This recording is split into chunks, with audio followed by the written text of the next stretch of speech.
Buzz.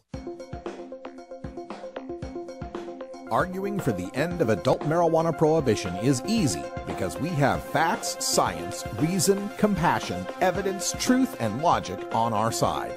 It is even easier when researchers catalog it all for us. Learn how to gather the facts on marijuana use, arrests, seizures, rehabs, drug tests, and more in this edition of Drug War Data Mining. All right, welcome back. 22 after the hour, and today in the Drug War Data Mining, we're taking a look at a report that was produced in 2010 for the Institute of Justice. You can find them at ij.org, and it's entitled Policing for Profit, the Abuse of Civil Asset Forfeiture. Now, it came out in 2010. Some of the laws may have changed since then, but by and large, this is still a fantastic reference for how civil asset forfeiture happens in this country. And they break it down state by state, ranking each state in a letter grade system from A to F. Only one state even got an A-, only two others got a B. It's pretty sad out there when you take a look at it.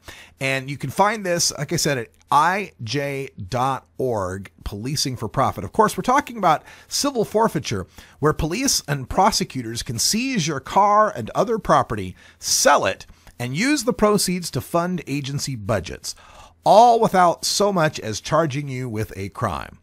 Unlike criminal forfeiture, where property is taken after its owner has been found guilty in a court of law, with civil forfeiture, owners need not be charged or convicted of a crime to lose homes, cars, cash, and property.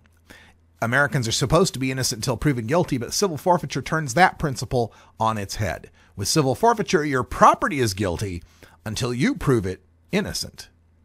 And oftentimes they take just enough to make it worthwhile for them, but not so much as to make it worthwhile for you to spend the money on a lawyer to try to get that money back. And a civil asset forfeiture attorney is one expensive type of attorney.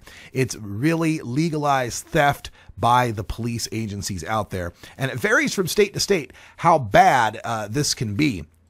We'll switch over to our video window here and we'll give you a look at the different states and their letter grades, according to the Institute for Justice. Most of the United States is in this orange, this dark red-orange level, and it ranges from green are the A-, white are the B's, yellow are the C's, and orange are the D's.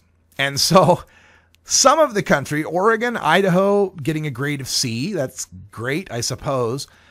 Everywhere in the South, from California all the way across to Florida, every southern state but Louisiana comes up in that D range.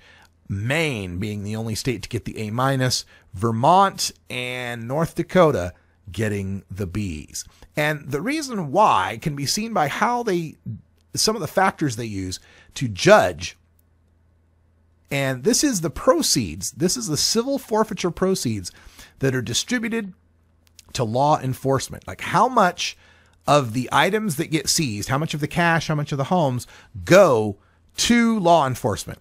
Now, this ranges from 0% for states like Indiana, Maine, Maryland, Missouri, North Carolina, North Dakota, Ohio, Vermont, half in Colorado and Wisconsin, moving up through the states until we get to this list of states at the bottom. The states where 100% of what they seize goes to the cops. Alaska, Alabama, all of these states, Idaho among them, where the cops get to keep everything they seize. Another thing to look at is what it takes, the standard of proof.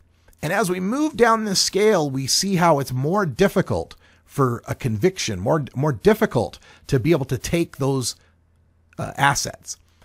In Alabama, Alaska, Delaware, Illinois, Massachusetts, Missouri, Montana, Rhode Island, South Carolina, and Wyoming, they only need prima facie evidence, just probable cause. And prima facie just means just the barest of evidentiary standards to be able to take your stuff. And it moves through the evidentiary chain until we get to probable cause, preponderance of the evidence, clear and convincing evidence, clear and convincing beyond a reasonable doubt, and all the way up to beyond a reasonable doubt. And 3 states require beyond a reasonable doubt to seize your property. That would be Nebraska, North Carolina, and Wisconsin. Next best, California, requiring clear and convincing evidence and beyond a reasonable doubt. But again, civil asset forfeiture is wrong.